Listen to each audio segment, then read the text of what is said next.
की सुनने के बारे में वजाहत करें कहां तक जायज़ है। मेरे भाई मौसीकी जो है ना, इसके बारे में मैं बारहा बोल चुका हूं कि गाना इस्लाम में बिल्कुल जायज़ है। सही बुखारी में हदीस है कि नबी इस्लाम ने सईदा आयशा से कहा कि शादी के मौके पे गाने वाली क्यों नहीं भेजी। गाने वाले मर्द मर्दों में बैठे, औरतें औरतों में बैठे, मर्दों औरत का इख्तिलात ना हो, गाने के शिरकी अल्फाज ना हो, गुस्ताखाना ना हो, गाने भी गाए जा सकते हैं। थोड़ी बहुत अगर म्यूजिक है, यानी जो घर में दफ वगैरह या ढोलकी वाला मामला, इसके ऊपर कोई शरी गिरफ्त नहीं है। एक प्रोग्राम में गांधी साहब ने इसे जायज़ बताया है, मगर हम वजाहत को समझ ना सके। गांधी साहब ने जिस तरह वजाहत की थी है ना, उस तो बाद भी अगर किसी को समझ नहीं आई ना, तो मैं तो उन्होंने नहीं समझा सकता। ठीक है, अब गांधी साहब के जो मुखालफीन हैं उनकी जिम्मेदारी है कि गांधी साहब की उन वजाहतों का जवाब दें जो उन्होंने चीज़ें हाईलाइट की हैं। इस हवाले से गाना गुनगुनाने में कोई अर्ज नहीं है, बगैर म्यूजिक के गुनगुनाएं, कोई मसला नहीं है। और म्यूजिक में भी वो अगर दफ वाला। मिर्जे से एक सवाल हुआ, म्यूजिक सुनना चाहिए?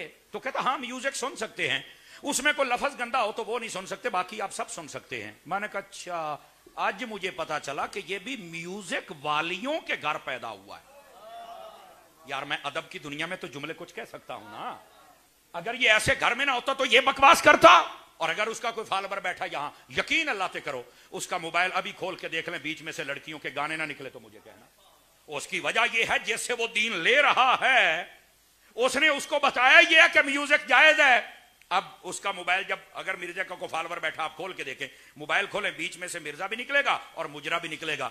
मिर्जा मुजरा, मैंने कहा क्या बहन भाई इकट्ठे किए हैं तो मैंने यार मोबाइल में, क्या बात है, क्या बात। अब बात समझ आ रही है आप हज़रात को?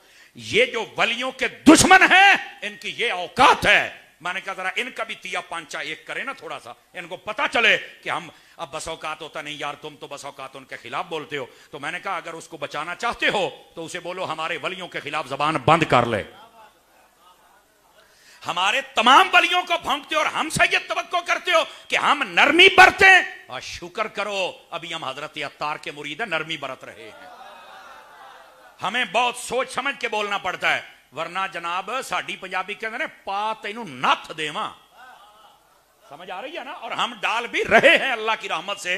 चीखता बहुत है, आप देखो ये मौलवी क्या कह रहे हैं। तो मैंने कहा मौलवी पता क्यों कहते हैं? मोहल्ले में चोर आ जाए तो चौकीदार शोर मचाता है, वो बताता है डाकू आ गया है। अगरचे वो किसी मल्लेदार दो चार को दोस्त बना ले, नहीं मैं डाकू नहीं हूं, मेरी शक्ल देखो, मैंने तो दाढ़ी रखी हुई है, मैं तो हदीस का नंबर बताता हूं। समझ आ रही ना? लेकिन जो चौकीदार होता है उसे पता है हम हैं चौकीदार रसूलुल्लाह के। हम बता रहे हैं इस दीन की गली के अंदर ये ठग आ गया है, बचो। और इंशाअल्लाह जब तक हम जिंदा हैं हम इस डाकू को किसी घर में घुसने नहीं देंगे। समझ आ रही है? कोई नहीं आ रही आप? और मिर्जे का को फॉलोवर बैठा, मेरी बात गौर से सुने। तू इसको अगर एक हफ्ता भी सुन के देख ले, धोबी का वो कुत्ता बनेगा, ना घर का रहेगा ना घाट का रहेगा। तवज्जो है कि कोई नहीं आप हज़रात की? अगर कोई बैठा तो पूछ ले, उसको पता नहीं होता मैंने दरबार पे जाना है या नहीं जाना, नमाज कैसे पढ़नी है नहीं पता, कुरान कैसे पढ़ना है नहीं पता, जिक्र कैसे करना है नहीं पता। क्यों? उसने शक में असर डाल दिया, घुमा दिया। जरा बोलने की है ना, बोल लेता है ना, तो बोली की वजह से तुम उसके पीछे लग जाते हो। अगर कोई यहां बैठा है, मुझे लगता नहीं कोई होगा, लेकिन चूंकि पूरी दुनिया लाइव सुनती है तो मैंने कहा ये अब जब भी मेरी तकरीर शुरू होती है ये तो बेचारे सारे ऐसे यूं देखते हैं कि अब ये हमारे साथ क्या करने वाला है। मैंने कहा अगर तुम्हारी भौंकने की जिम्मेदारी है ना, तो हमारी तुम्हारे जवाब देने की जिम्मेदारी लगाई गई है। हम तुम्हें जवाब देंगे और बताएंगे।